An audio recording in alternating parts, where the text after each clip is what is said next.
आज के इस वीडियो में हम भारतीय शेयर बाजार के बिग बुल राकेश झुनझुनवाला जी के बारे में जानने वाले हैं।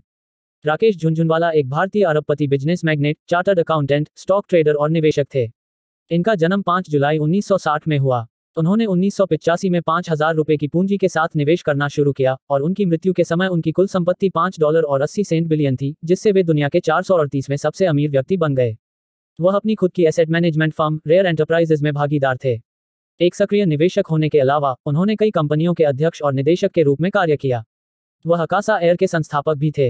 इनसाइडर ट्रेडिंग के लिए उनकी जांच की गई और 2021 में भारतीय प्रतिभूति और विनिमय बोर्ड सेबी के साथ समझौता किया गया। झुनझुनवाला को अक्सर भारत के वॉरेन बफे या बिग बुल ऑफ इंडिया के रूप में जाना जाता था और व्यापक रूप से अपने शेयर बाजार के लिए जाना जाता था। राकेश जी मुंबई में एक राजस्थानी मारवाड़ी परिवार में पले बढ़े। उनके पिता राधेश्याम झुनझुनवाला ने आयकर आयुक्त के रूप में काम किया। उनके उपनाम से संकेत मिलता है कि उनके पूर्वज राजस्थान के झुंझुनू के थे। उन्होंने सिडेनहम कॉलेज से डिग्री किया और उसके बाद इंस्टीट्यूट ऑफ चार्टर्ड अकाउंट किया। राकेश झुनझुनवाला ने 22 फरवरी 1987 को रेखा झुनझुनवाला से शादी की। इस जोड़े के एक साथ 3 बच्चे थे। उनकी बेटी निष्ठा का जन्म 30 जून 2004 को हुआ था। उनके जुड़वां बेटे आर्यमन और आर्यवीर का जन्म 2 मार्च 2009 को हुआ था। झुनझुनवाला की शेयर बाजारों में दिलचस्पी तब पैदा हुई जब उन्होंने अपने पिता को अपने दोस्तों के साथ बाजारों पर चर्चा करते देखा। जबकि उनके पिता ने उन्हें बाजारों में मार्गदर्शन किया, उन्होंने उन्हें कभी भी निवेश करने के लिए पैसे नहीं दिए और उन्हें दोस्तों से पैसे मांगने से मना किया। हाथ में अपनी बचत के साथ राकेश ने कॉलेज में जल्दी निवेश करना शुरू कर दिया। 1985 में 5,000 रुपए की पूंजी के साथ शुरुआत करते हुए झुनझुनवाला का पहला बड़ा लाभ 1986 में 5 लाख रुपए के रूप में आया।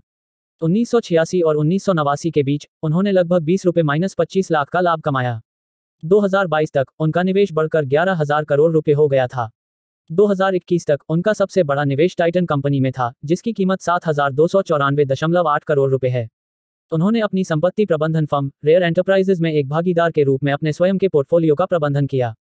एक सक्रिय निवेशक होने के अलावा झुनझुनवाला एप्टेक लिमिटेड और Hungama Digital Media Entertainment Private Limited के अध्यक्ष थे।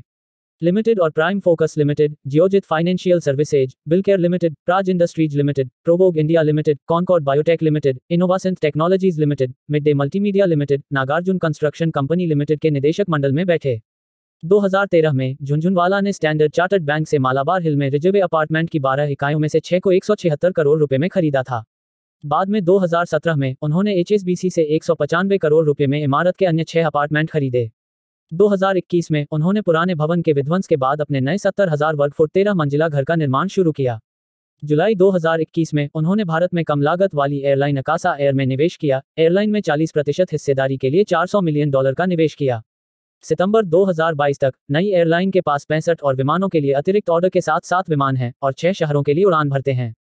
अपनी मृत्यु से पहले राकेश ने एयरलाइन में अपनी हिस्सेदारी बढ़ाकर 46% कर दी थी, जो कंपनी में सबसे बड़ा हितधारक बन गया था। 14 अगस्त 2022 को झुनझुनवाला बीमार महसूस कर रहे थे और उन्हें मुंबई के ब्रीच कैंडी अस्पताल में ले जाया गया और लगभग 6:30 बजे उनकी मृत्यु हो गई। डॉक्टरों ने बाद में बताया कि वह गुर्दे से संबंधित समस्याओं और तीव्र कई अंग विफलता से पीड़ित थे। भारतीय प्रधानमंत्री नरेंद्र मोदी ने अपनी संवेदना साझा करते हुए कहा, राकेश झुनझुनवाला अदम्य थे। जीवन से भरपूर, मजाकिया और व्यवहारिक, उन्होंने वित्तीय दुनिया में एक अमिट योगदान दिया। वह भारत की प्रगति के लिए भी बहुत भावुक थे। उनका निधन दुखद है। उद्धरण चिन्ह। झुनझुनवाला, जिनकी मृत्यु के समय कुल संपत्ति $5.8 बिलियन थी, उनकी अपनी संपत्ति का 1/4 दान करने की योजना थी। उनके परोपकारी पोर्टफोलियो में स्वास्थ्य देखभाल के साथ साथ शिक्षा से संबंधित पहल, Saint Jude Agastya International Foundation, Ashoka University, Friends of Tribal Society और ओलंपिक गोल्ड क्वेस्ट जैसे सहायक संगठन शामिल थे। वह नवी मुंबई में एक नेत्र अस्पताल के निर्माण के प्रयासों में भी सक्रिय थे।